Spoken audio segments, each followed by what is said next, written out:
Well, that scratching is making me itch.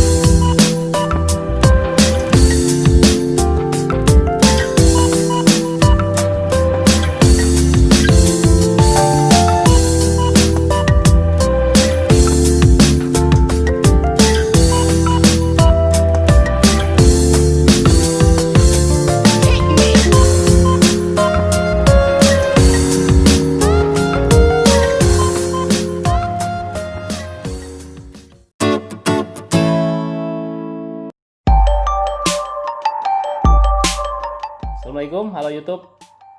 Kembali lagi di channel Jeffreynes Body.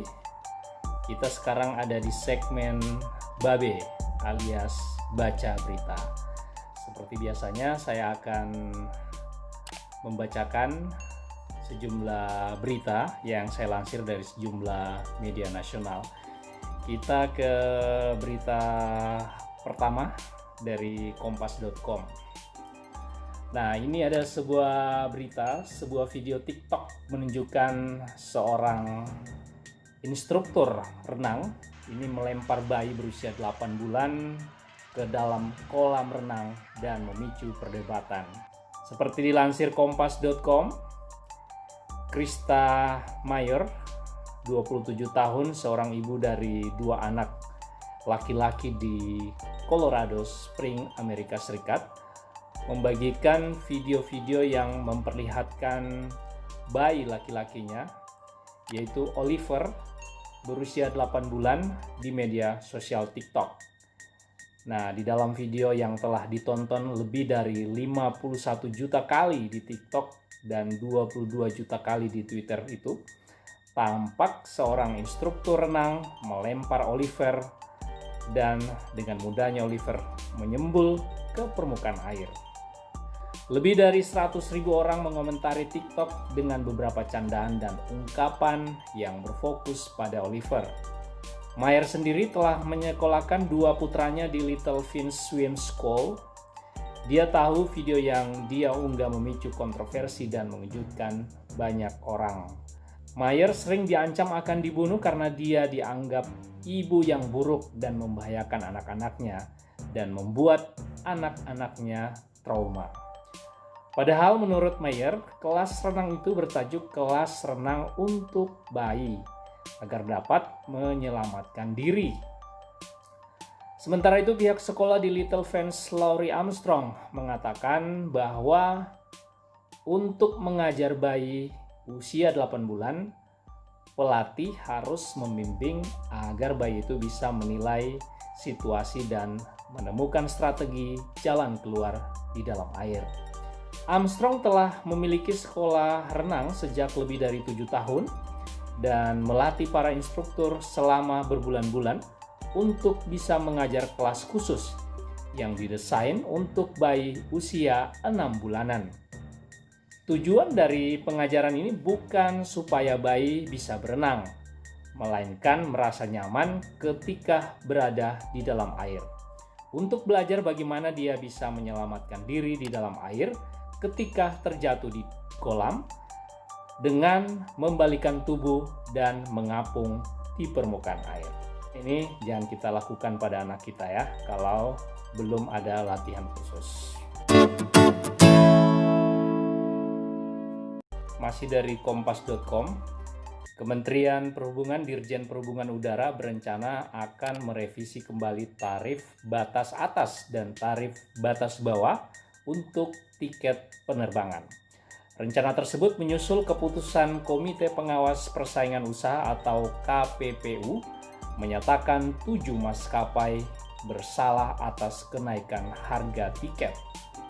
Dirjen Perhubungan Udara Novi Rianto sebagaimana dilansir kompas.com mengatakan saat ini pemerintah sedang melakukan evaluasi terkait parameter yang berkaitan dengan dunia penerbangan, seperti nilai tukar rupiah terhadap dolar, gaji kru pesawat, dan lainnya.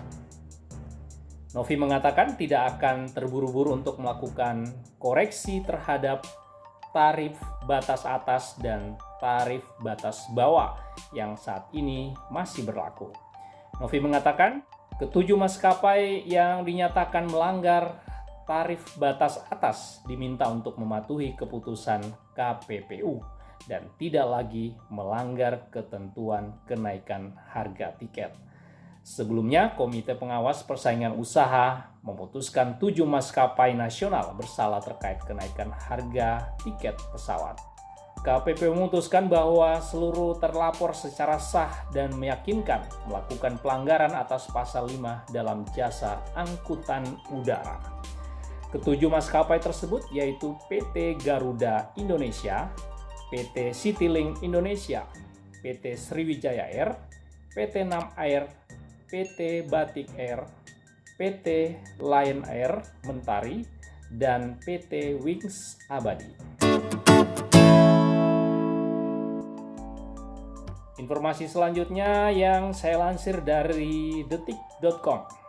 Jenazah tertukar mengagetkan warga Pagesangan, Jembangan di Jawa Timur. Kekeliruan itu diketahui saat jenazah hendak dimasukkan ke liang lahat. Jenazah yang sebenarnya lelaki diketahui ternyata perempuan. Jenazah yang dimakamkan di pemakaman umum Pagesangan tersebut seharusnya jenazah laki-laki. Namun peti jenazah laki-laki itu tertukar dengan peti jenazah perempuan yang beralamatkan di Wonocolo. Itu diketahui dari keterangan identitas yang tertempel di peti mati. Keluarga tentu saja kaget dan menyesalkan tertukarnya jenazah tersebut. Amir, salah satu sepupu almarhum, mengatakan setelah mengetahui jenazah tertukar, dia segera bertanya ke sopir ambulans dan meminta tolong menelpon pihak rumah sakit. Amir mengatakan kerabatnya meninggal karena sakit jantung pada hari Selasa 23 Juni sekitar pukul 21.00 waktu Indonesia bagian Barat. Kerabatnya itu dibawa ke rumah sakit swasta yang berada di Wonokromo. Namun tak lama di rumah sakit, kerabatnya yang berusia 53 tahun itu meninggal dunia. Polisi membenarkan adanya kejadian tertukarnya jenazah tersebut. Kapolsek Jembangan Kompol Isaryata mengatakan berdasarkan informasi yang didapat saat jenazah korban hendak dimasukkan ke liang lahat, pihak keluarga mengetahui ada identitas yang berbeda. Kita ke informasi dari vivanews.com. Keputusan pemerintah Arab Saudi yang tetap menyelenggarakan ibadah haji meski wabah virus corona belum terkendali diapresiasi banyak negara berpenduduk muslim termasuk Indonesia.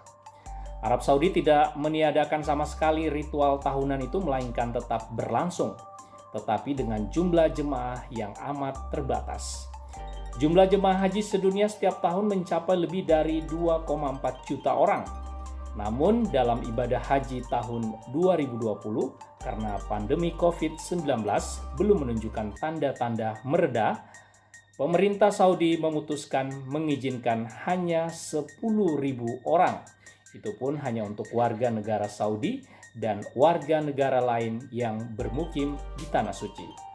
Arab Saudi memutuskan menyelenggarakan ibadah haji secara sangat terbatas setelah kasus kejangkitan COVID-19 di negara itu melonjak mencapai 161.000 dengan lebih dari 1.300 kematian. Namun sebelum Saudi mengambil keputusan, sejumlah negara termasuk Indonesia sudah lebih dahulu membatalkan mengirimkan jemaah haji.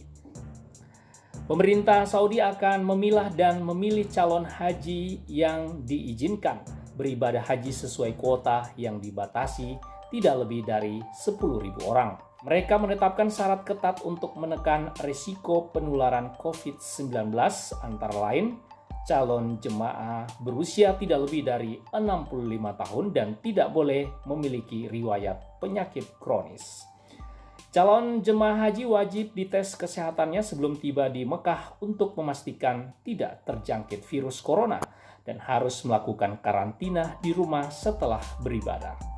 Menteri Kesehatan Arab Saudi Taufik Al-Rabia mengatakan, Pengetatan persyaratan itu untuk memastikan haji dilakukan dengan cara yang aman dari perspektif kesehatan masyarakat.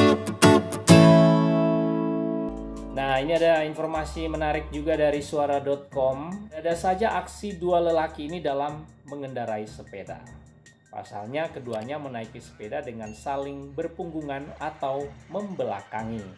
Sepeda yang digunakan pun sepeda ontel yang sudah dimodifikasi. Sama seperti sepeda pada umumnya, sepeda ini memiliki roda depan, stang depan, dan lainnya.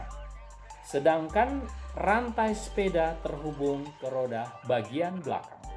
Lucunya, mereka mengayuh satu sepeda dengan arah yang berlawanan, yaitu satu orang menghadap ke depan dan satu lagi menghadap ke belakang. Wah, lucu juga ya. Baik, informasi tadi mengakhiri segmen Babe alias baca berita di channel Jeffrey Story. Terima kasih. Assalamualaikum. Salam YouTube.